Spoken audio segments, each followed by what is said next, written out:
আসসালামু আলাইকুম। ফাজিল আমলের অনলাইন তালিম থেকে বলা হচ্ছে, তালিম শুরু করা হচ্ছে। ফাজিল জিকির থেকে বলা হচ্ছে, এক, হুজুর সাল্লাল্লাহু আলাইহি সাল্লাম একবার আপন চাচা হযরত আব্বাস রাদিয়াল্লাহু তাআলা আনহুকে ফরমাইলেন, হে আব্বাস, হে আমার চাচা, আমি কি আপনাকে একটি দান, একটি বকশিশ দিব, একটি জিনিস বলিয়া দিব, আপনাকে 10টি জিনিসের মালিক বানাইব।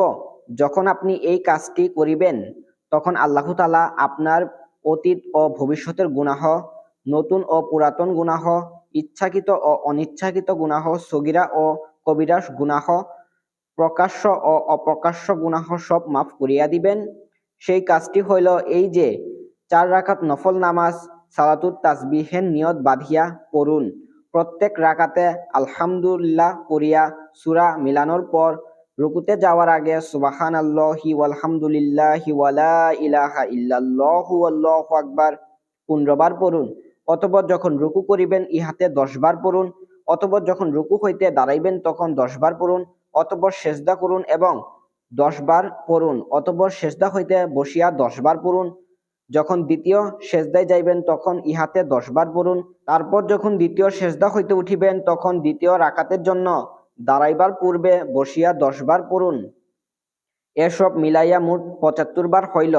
এইরূপ প্রতি রাকাতে 75 বার হইবে। যদি সম্ভব হয় তবে প্রতিদিন একবার এই নামাজ পড়িয়া লইবেন। যদি না হয় তবে জুমার দিন একবার পড়িয়া নিবেন। ইহাও যদি না হয় তবে মাসে একবার পড়িয়া নিবেন।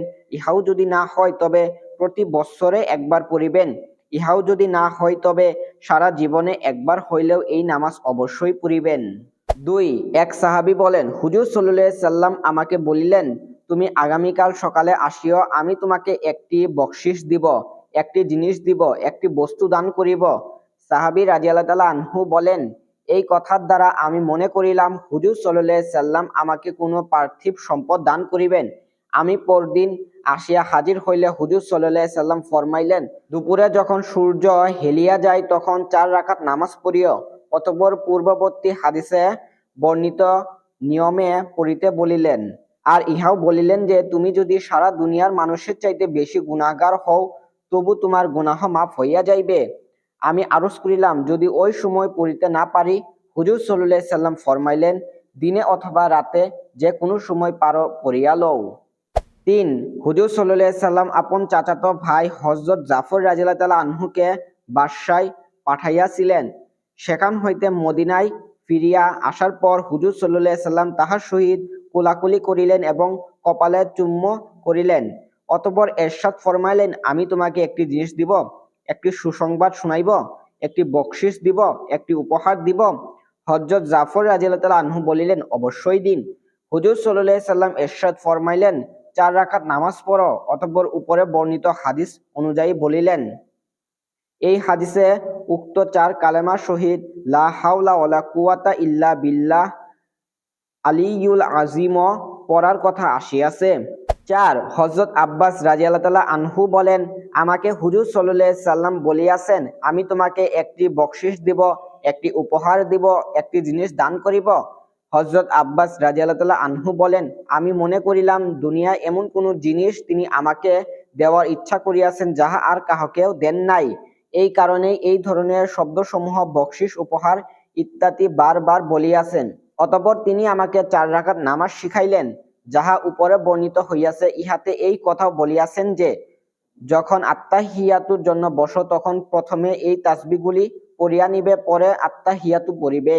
5, হযরত আব্দুল্লাহ ইবনে মুবারক রাহমাতুল্লাহ আলাইহি ও অন্যান্য বহু উলামা একরাম হইতে এই নামাজের ফজিলত নকল করা হইয়াছে এবং তাহাদের নিকট হইতে এই তরিকা বর্ণিত হইয়াছে। সানা পড়ার পর 15 বার এই কালিমাগুলি পড়িবে।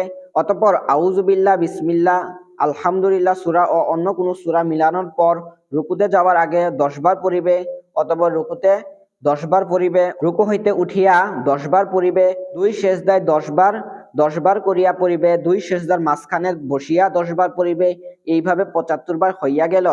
কাজেই দ্বিতীয় সেজদার পর বসিয়া 10 বার পড়ার প্রয়োজন রহিল না। রুকুতে যাইয়া প্রথমে সুবহানা রাব্বিয়াল আযীম এবং সেজদায় যাইয়া প্রথমে সুবহানা রাব্বিয়ালা পড়িবে।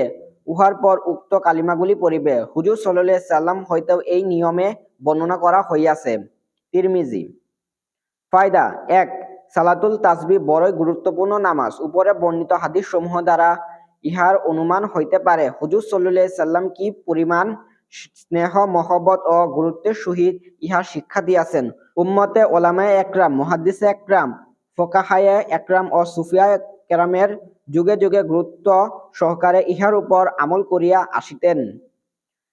হাদিসে ইমাম হযরত হাকিম রহমতুল্লাহ আলাইহি লিখিয়াছেন, এই হাদিস সহিহ হওয়ার ব্যাপারে ইহাও একটি প্রমাণ যে তাবেঈন জামানা হইতে আমাদের জামানা পর্যন্ত অনুসরণ বড় বড় হযরতগণ নিয়মিত এই নামাজ পড়িয়া আসিতেন এবং ইহার তালিম দিয়া আসিতেছেন। তাহাদের মধ্যে আব্দুল্লাহ ইবনে মুবারকও রহিয়াছিলেন, যিনি ইমাম বুখারী রহমতুল্লাহ আলাইহি এর উস্তাদগণের উস্তাদ। ইমাম বাইহাকি রহমতুল্লাহ আলাইহি বলেন, আব্দুল্লাহ ইবনে মুবারকেও আগে ছিলেন হযরত আবুল জাওজা রহমতুল্লাহ আলাইহি, যিনি নির্ভরযোগ্য তাবেঈন ছিলেন। তিনিও ইহার উপর নিয়মিত আমল করিতেন। প্রতিদিন জহর নামাজের আজানের সঙ্গে সঙ্গে তিনি মসজিদে যাইতেন আর জামাতে ওয়াক্ত হওয়ার পর্যন্ত ইহাকে পড়িয়া লইতেন। আব্দুল আজিজ ইবনে আবি রাওয়াদ রহমতুল্লাহ আলাইহি ইনি আব্দুল্লাহ ইবনে মুবারককে উস্তাদ ছিলেন। বড় এবাদত গুজারি, দুনিয়া ত্যাগী ও মুক্তাদি বুজুর্গ ছিলেন। তিনি বলেন, যে ব্যক্তি জান্নাতে যাইতে চায় সে যেন অবশ্যই সালাতুল তাসবিহকে মজবুত করিয়া ধরেন।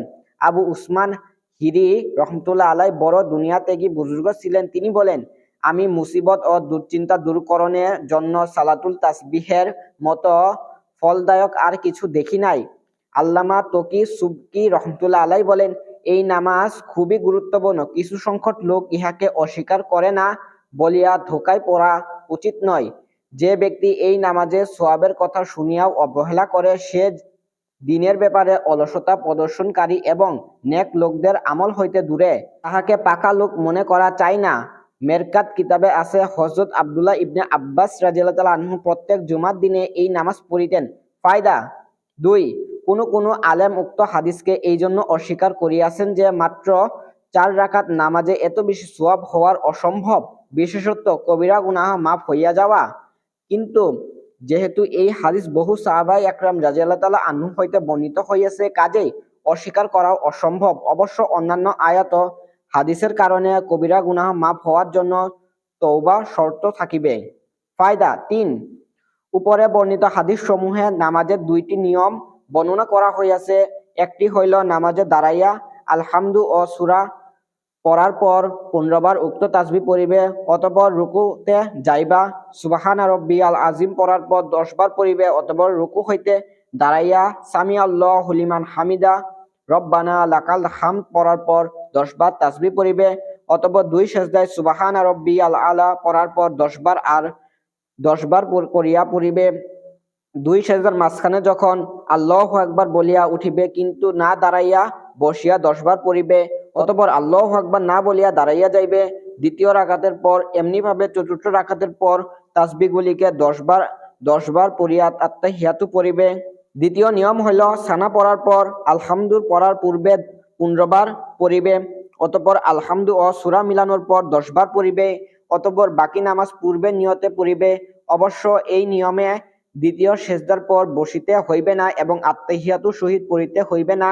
ওলামায়ে একরাম লিখিয়াছেন, উত্তম হইল কখনো এই নিয়মে পড়া আবার কখনো ওই নিয়মে পড়া। ফায়দা 4, যেহেতু এই নামাজ সাধারণভাবে প্রচলিত নয়, কাজেই এই সম্পর্কিত কিছু মাসাইল লিখিয়া দেওয়া হইতেছে যাহাতে ইহা আদায়কারীদের জন্য সহজ হয়। মাসালা 1, এই নামাজের জন্য কোরআনের কোনো সূরা নির্ধারিত নাই, যে কোনো সূরা ইচ্ছা পড়া যায়। তবে কোনো আলেম লিখিয়াছেন সূরা হাদীদ, সূরা হাসর, সূরা সফ, সূরা জুমা, সূরা তাগাবুন এই সূরাগুলি হইতে যে কোনো 4টি সূরা দ্বারা পড়িবে। কোনো হাদিসে 20 আয়াত পরিমাণ পড়ার কথা আসিয়াছে, এই জন্য এমন সূরা পড়া চাই যেগুলিতে 20 আয়াতের কাছাকাছি থাকে। কেউ সূরা জিলজাল, আদিয়া, তাকাসুর, ওয়াল আসর, কাফিরুন, নাস, ইখলাস এগুলি হইতে যে কোনো 4টি দ্বারা পড়িতে বলিয়াছেন। মাসালা 2, এই তাসবিহগুলিকে মুখে কখনো গণনা করিবে না, কেননা ইহাতে নামাজ ভঙ্গ হইতে পারে। অঙ্গুলির বন্ধ করিয়া গণনা করা এবং হাতে তাসবিহ লইয়া গণনা করা যদিও জায়েজ তবে মাকরুহ। উত্তম হইল অঙ্গুলি সমূহ যেভাবে নিজ নিজ স্থানে থাকে সেইভাবে রাখিয়া এক এক তাসবিহ পড়িয়া এক এক অঙ্গুলি ওই স্থানেই একটু চাপাইতে থাকিবে। মাসালা ৩, যদি কোনো জায়গায় তাসবিহ পড়া ভুলিয়া যাওয়া হয় তবে ইহা পরবর্তী রকনের মধ্যে আদায় করিয়া নিবে। তবে ভুলিয়া যাওয়া তাসবিহের কাজা রুকু হইতে উঠিয়া বা দুই সেজদার মাঝখানে আদায় করিবে না। এমনিভাবে প্রথম ও তৃতীয় রাকাতের পর বসিয়া ওই সময় ছুটিয়া যাওয়া তাসবিহ আদায় করিবে না, বরং শুধু উহারই তাসবিহ পড়িবে। ছুটিয়া যাওয়ার তাসবিহ উহাদের পরবর্তী রকুনে পড়িবে। যেমন রুকুতে পড়া ভুলিয়া গেলে প্রথম সেজদায় পড়িয়া লইবে, এমনিভাবে প্রথম সেজদায় ভুলিয়া যাওয়া তাসবিহ দ্বিতীয় সেজদায় পড়িবে, আর দ্বিতীয় সেজদায় ভুলিয়া গেলে পরবর্তী রাকাতের জন্য দাঁড়াইয়া পড়িয়া নিবে। তারপরও যদি থাকিয়া যায় তবে শেষ বৈঠকে আত্তাহিয়াতুর আগে পড়িয়া লইবে।